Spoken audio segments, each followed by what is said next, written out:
یہ ہے. اور ہم کو قرآن شریف جو ہے زندگی میں ہر مسلمان کو ٹرانسلیشن سے پڑھنا ضروری ہے. جب تک ٹرانسلیشن سے قرآن شریف نہیں پڑھیں گے آپ کو اس کا مطلب نہیں معلوم پڑے گا. جن لوگوں کو عربی آتی ہے، جو لوگ عربی میں پڑھ سکتے قرآن شریف کو، ان کا مسئلہ نہیں ہے، وہ تو عربی میں پڑھ سکتے، اس کا مطلب سمجھ سکتے. مگر جن لوگوں کی مادری زبان مدر ٹنگ عربی نہیں ہے یا جن کو عربی نہیں آتی، تو ان کے لیے لازم ہے کہ قرآن شریف کو ترجمے سے پڑھے، ٹرانسلیشن سے پڑھے. اور اگر ٹرانسلیشن سے نہیں پڑھ سکتے تو کسی پڑھنے والے سے سنیں، اور پورا کمپلیٹ قرآن ٹرانسلیشن سے سننا ضروری ہے. اور ہمیشہ سننا ضروری ہے، ایسا نہیں کہ زندگی میں ایک بار، کم سے کم ایک بار تو کرنا ہی ہے، ایک بار تو سننا ہی ہے. مگر اگر جتنا زیادہ سے زیادہ موقع مل رہا، جتنا زیادہ سے زیادہ ٹرانسلیشن سے قرآن پڑھ سکتے وہ پڑھنا چاہیے. ویسے ہی حدیث کا معاملہ بھی ہے.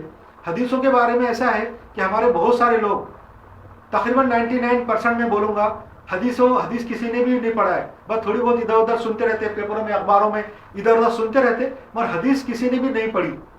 اس لیے حدیث کی بھی کچھ کتابیں، بخاری ہے، مسلم ہے، وہ پڑھنا چاہیے. زندگی میں کم سے کم ایک مرتبہ تو پڑھنا چاہیے. ایک سے زیادہ مرتبہ اگر پڑھتے، آج کل حدیث کی کتابیں ساری اردو زبان میں موجود ہے، اس کے ٹرانسلیشن دوسری زبانوں میں موجود ہے. جو بھی آپ کو آتے اس زبان میں اس کے ٹرانسلیشن موجود ہے. اس لیے حدیث کی کتاب بھی پڑھنا چاہیے. اور ساری حدیثیں نہیں پڑھ سکتے، بہت ساری کتابیں حدیثوں کی ہیں، بہت ساری حدیث کتابیں ہیں.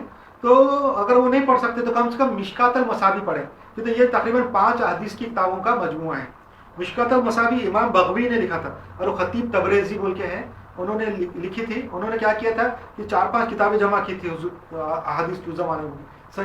بخاری ہے، مسلم ہے، ترمذی ہے، ابو داؤد ہے، یہ نسائی ہے، یہ سب جمع کر کے ان میں کی کامن حدیثیں جمع کی ہوئی ہے. تقریباً 6000 سے زیادہ اس میں حدیثیں ہیں.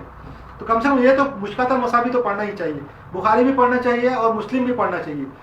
بخاری کی 7 جلدیں ہیں، مسلم کی بھی میرے خیال تقریباً 7 جلدیں ہیں.